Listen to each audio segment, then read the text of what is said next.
നമസ്കാരം. മലയാളി വാർത്തയിലേക്ക് സ്വാഗതം.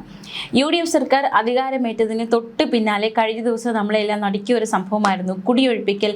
അതുമായി ബന്ധപ്പെട്ടുണ്ടായ പ്രതിഷേധക്കാരെ ഓടിക്കാൻ പോലീസ് നടത്തിയ ജലപീരങ്കി പ്രയോഗമൊക്കെ കേരള ജനതയെ ഒന്നടങ്കം നടുക്കിയിരിക്കുകയാണ്. ആദ്യമായി ആഭ്യന്തരമന്ത്രി രമേശ് ചെന്നിത്തല ഈ വിഷയത്തിൽ ഇടപെടുകയും ചെയ്തു. ഇപ്പോൾ കഴിഞ്ഞ ദിവസം ഈ വിഷയവുമായി ബന്ധപ്പെട്ട് നിർണായകമായ ഫേസ്ബുക്ക് പോസ്റ്റുമായി പ്രതികരണവുമായി രാഹുൽ മാങ്കൂട്ടത്തിൽ മുൻ പാലക്കാട് MLA രംഗത്ത് വന്നിരിക്കുകയാണ്. ഈ സർക്കാരിൻ്റെ നയവും മുഖവും ജനകീയതയാണ് എന്ന് ആദ്യ ദിവസം മുതൽ പ്രഖ്യാപിക്കുകയും പ്രകടിപ്പിക്കുകയും ചെയ്താണ് UDF സർക്കാർ മുന്നോട്ട് പോകുന്നതെന്നായിരുന്നു രാഹുൽ മാങ്കൂട്ടത്തിൽ ഫേസ്ബുക്കിൽ കുറിച്ചത്. അല്പം മുമ്പ് വാർത്ത നോക്കുമ്പോൾ സ്ക്രീൻ മുഴുവൻ പോലീസായിരുന്നു. ജലപീരങ്കിയും ജനങ്ങളുടെ നിലവിളിയും ബാക്ക്ഗ്രൗണ്ടിൽ കേൾക്കാമായിരുന്നു. സുപ്രീം കോടതി ഉത്തരവ് പ്രകാരം പാരിയത്തുകാവിലെ വീടുകൾ ഒഴിപ്പിക്കാൻ ചെന്നതാണ് പോലീസ്. ആത്മഹത്യാ ശ്രമം നടത്തുന്ന പാവം മനുഷ്യർക്കിടയിലൂടെയായിരുന്നു പോലീസിന്റെ പാച്ചിൽ. ആ കാഴ്ച ഭീതിയിലാഴ്ത്തുന്നതും ഹൃദയത്തെ നൊമ്പരപ്പെടുത്തുന്നതുമായിരുന്നു. ഒട്ടും വൈകാതെ പുതിയ വാർത്ത ഫ്ലാഷ് ന്യൂസായി വന്നു. ജനങ്ങളെ ഭീതിയിലാഴ്ത്തിയ പോലീസ് നടപടി നിർത്തിവെക്കാൻ ആഭ്യന്തരമന്ത്രി രമേശ് ചെന്നിത്തല DGPക്ക് ഉത്തരവ് നൽകി. ക്ലാസ് പെട്ടെന്ന് ഓർമ്മയിൽ വന്നത് ഒരു കേരളയുടെ പേരിൽ മഞ്ഞക്കുറ്റിയിടാൻ ജനങ്ങളെ വലിച്ചിഴിച്ച പോലീസിനെയും ആ പഴയ പോലീസ് മന്ത്രിയെയുമാണ്. ഇന്ന് തന്നെ ആ മഞ്ഞക്കുറ്റി വലിച്ച് തോട്ടിലെറിയുമെന്ന് മുഖ്യമന്ത്രി VD സതീശൻ പറഞ്ഞ ദിവസം തന്നെയാണ് പുതിയ പോലീസ് മന്ത്രി രമേശ് ചെന്നിത്തലയുടെ ജനകീയ ഇടപെടൽ. ഇതാണ് ജനകീയ സർക്കാർ. ശ്രീ രമേശ് ചെന്നിത്തല എന്ന ആഭ്യന്തരമന്ത്രി DGPയോട് പറഞ്ഞതിൻ്റെ അർത്ഥം ഏത് ഉത്തരവിൻ്റെ പേരിലായാലും ശരി ജനങ്ങളുടെ നെഞ്ചത്ത് കയറാൻ നിൽക്കരുത് എന്നതാണ്. ചുരുക്കി പറഞ്ഞാൽ നിങ്ങളിപ്പോൾ വിജയൻ്റെ പോലീസ് അല്ല, ജനങ്ങളുടെ പോലീസാണ് എന്ന് തന്നെയാണ് ആഭ്യന്തരമന്ത്രി പറഞ്ഞത്. അത് മനസ്സിലാകാത്തവർക്ക് വരും ദിവസങ്ങളിൽ മനസ്സിലാകും. ഇവിടെ ജനങ്ങളാണ് ടോപ്പ് എന്നാണ് രാഹുൽ മാങ്കൂട്ടത്തിൽ ഫേസ്ബുക്കിൽ കുറിച്ചിരിക്കുന്നത്. നമുക്ക് നോക്കാം എന്താണ് ജനങ്ങൾക്ക് പ്രതികരിക്കാനുള്ളത് രാഹുൽ മാങ്കൂട്ടത്തിൻ്റെ ഈ ഫേസ്ബുക്ക് കുറിപ്പിനോട് എന്ന് നമുക്ക് നോക്കാം.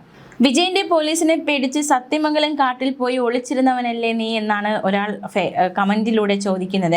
വിജയന്റെ പോലീസിനെ പേടിച്ച് സത്യമംഗലം കാട്ടിൽ ഒളിവിലിരുന്ന കാലം നീ ജീവിതത്തിൽ മറക്കില്ല. നിന്നെ പോലെയുള്ള കുറെ എണ്ണത്തിനെ വിജയന്റെ പോലീസ് എണ്ണിപ്പിച്ചു എന്നും ഒരാൾ കമന്റ് കുറിക്കുന്നുണ്ട്.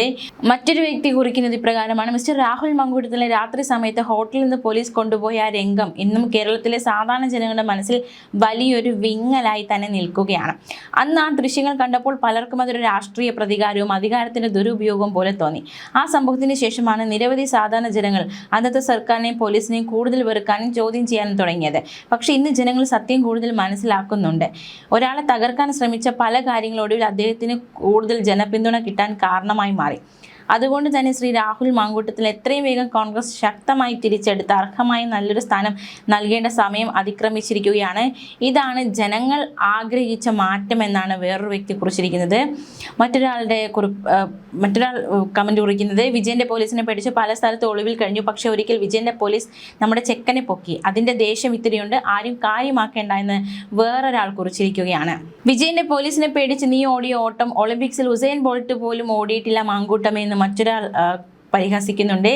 വിജയന്റെ പോലീസിനെ പേടിച്ച് നീ ഓടിയ ഓട്ടം കേരളം മൊത്തം കണ്ടതാണെന്ന് മറ്റൊരാൾ കുറിക്കുന്നു. നിങ്ങൾ എന്തിന് കോൺഗ്രസിന് വേണ്ടി ചിലയ്ക്കുന്നത്? നിങ്ങളെ പാർട്ടി പുറത്താക്കിയതല്ലേ എന്ന് മറ്റൊരാൾ ചോദിക്കുന്നുണ്ട്. എന്തായാലും പാർട്ടിയിൽ നിന്ന് പുറത്താക്കിയെങ്കിലും പാർട്ടിക്ക് വേണ്ടി ഇപ്പോഴും പോരാടുകയാണ്, പ്രതിരോധം തീർക്കുകയാണ് രാഹുൽ മാങ്കൂട്ടത്തിൽ. കഴിഞ്ഞ ദിവസം നമ്മൾ കണ്ടതാണ് മലയിടം തുരുത്തുന്നതി ഒഴിപ്പിക്കൽ, അതുമായി ബന്ധപ്പെട്ടുണ്ടായ സംഘർഷമൊക്കെ. തുടർന്ന് പോലീസ് നടപടി നിർത്തിവെക്കാൻ നിർദ്ദേശം നൽകിയ ആഭ്യന്തരമന്ത്രിയുടെ നിർദ്ദേശം കിട്ടിയതിന് പിന്നാലെ പോലീസ് പിൻവാങ്ങുകയും ചെയ്തു. നിലവിൽ പ്രദേശത്ത് സ്ഥിതിഗതികൾ ശാന്തമാണ്.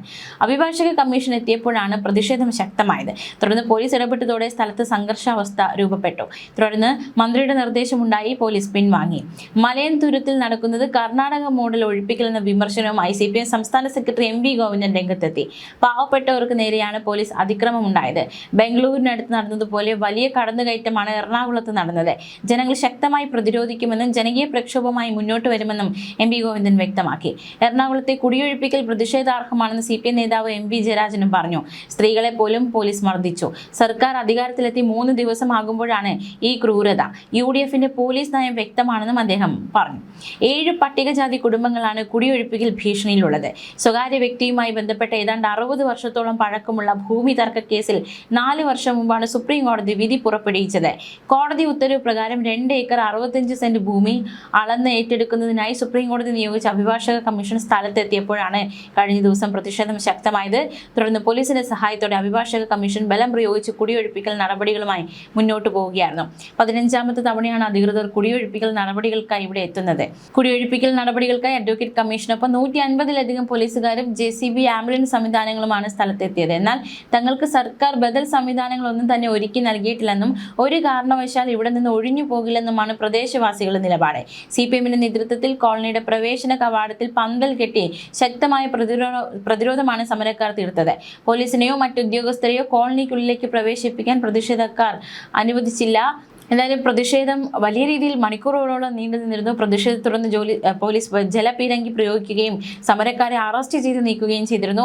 ഇത് വാർത്തയായതോടെയാണ് ആഭ്യന്തരമന്ത്രി ഉടൻ തന്നെ വിഷയത്തിൽ ഇടപെട്ടത്. കോടതി ഉത്തരവിന്റെ അടിസ്ഥാനത്തിൽ നിവാസികളെ ഒഴിപ്പിക്കാൻ എത്തിയ അഡ്വക്കേറ്റ് കമ്മീഷൻ അംഗങ്ങളെ സഹായിക്കുന്നതിനായി പോലീസ് എത്തിയിരുന്നു. പ്രത്യേകിച്ച് ഈ സമരക്കാരിൽ ഒരാൾ ദേഹത്ത് പെട്രോൾ ഒഴിച്ചു. ഇതിന് പിന്നാലെയാണ് ജലപീരങ്കി ഉപയോഗിച്ചത്. അത്തരത്തിൽ വലിയൊരു പ്രതിഷേധമാണ് അവിടെ അരങ്ങേറിയത്. കോടതി ഉത്തരവ് നടപ്പാക്കാൻ മാത്രമാണ് ഞങ്ങൾ ശ്രമിച്ചതെന്നാണ് കമ്മീഷൻ അംഗങ്ങളിൽ ഒരാൾ മാധ്യമപ്രവർത്തകരോട് പറഞ്ഞത്. അതിനായി ഇനിയും ശ്രമിക്കുമെന്നും അദ്ദേഹം പറഞ്ഞു. ഞങ്ങൾ ആരെയും പ്രകോപിപ്പിക്കുകയോ ആർക്കും ദ്രോഹം ചെയ്യുകയോ ചെയ്തിട്ടില്ല. സുപ്രീം കോടതി ഉത്തരവ് നടപ്പിലാക്കേണ്ടതുണ്ട്. അതിനെ തടസ്സപ്പെടുത്തുന്നവരെ പോലീസ് നീക്കം ചെയ്യണമെന്നും കമ്മീഷൻ അംഗം വ്യക്തമാക്കി. വർഷങ്ങൾ നീണ്ട നിയമ പോരാട്ടമാണ് ഇവിടെ നടന്നത്. പാരിയത്തുകാവിൽ കോടതി ഉത്തരവ് നടപ്പാക്കാൻ 15ാം തവണയാണ് ശ്രമം. എന്നാൽ പ്രദേശവാസികളുടെ പ്രതിഷേധം കാരണം ഉത്തരവ് നടപ്പാക്കാനാകാതെ പലപ്പോഴും ഉദ്യോഗസ്ഥർ മടങ്ങുകയാണ്. പതിറ്റാണ്ടുകളായി അവിടെ താമസിക്കുന്ന ദളിത് കുടുംബങ്ങളും സ്വകാര്യ വ്യക്തികളും തമ്മിലുള്ള നിയമ പോരാട്ടമാണ് ഇവിടുത്തെ പ്രതിസന്ധിയുടെ പ്രധാന കാരണം. ഉന്നതി നിലകൊള്ളുന്ന ഭൂമി തന്റേതാണെന്ന് അവകാശപ്പെട്ട് സ്വകാര്യ വ്യക്തി കോടതിയെ സമീപിച്ചതോടെയാണ് പ്രശ്നങ്ങളുടെ തുടക്കം. പതിറ്റാണ്ടുകളായി തങ്ങൾ താമസിക്കുന്ന സ്ഥലം വിട്ടു നൽകാൻ താമസക്കാരൻ തയ്യാറായിരുന്നില്ല. വർഷങ്ങൾ നീണ്ട നിയമ പോരാട്ടങ്ങൾക്കൊടുവിൽ സ്വകാര്യ വ്യക്തി സുപ്രീം കോടതിയെ സമീപിച്ച് തനിക്ക് അനുകൂലമായ വിധി നേടിയെടുക്കുകയായിരുന്നു. പ്രദേശത്തെ താമസക്കാരെ കുടിയൊഴിപ്പിച്ച് ഭൂമി ഇയാൾക്ക് കൈമാറണമെന്നാണ് കോടതി ഉത്തരവ്. പല ഉദ്യോഗസ്ഥരും പോലീസും പലതവണ ഇതിനായുള്ള ശ്രമങ്ങൾ നടത്തിയെങ്കിലും പ്രദേശവാസികളുടെ ശക്തമായ പ്രതിഷേധം കാരണം പരാജയപ്പെടുകയായിരുന്നു. ന്യൂസ് ഡെസ്ക് മലയാളി വാർത്ത.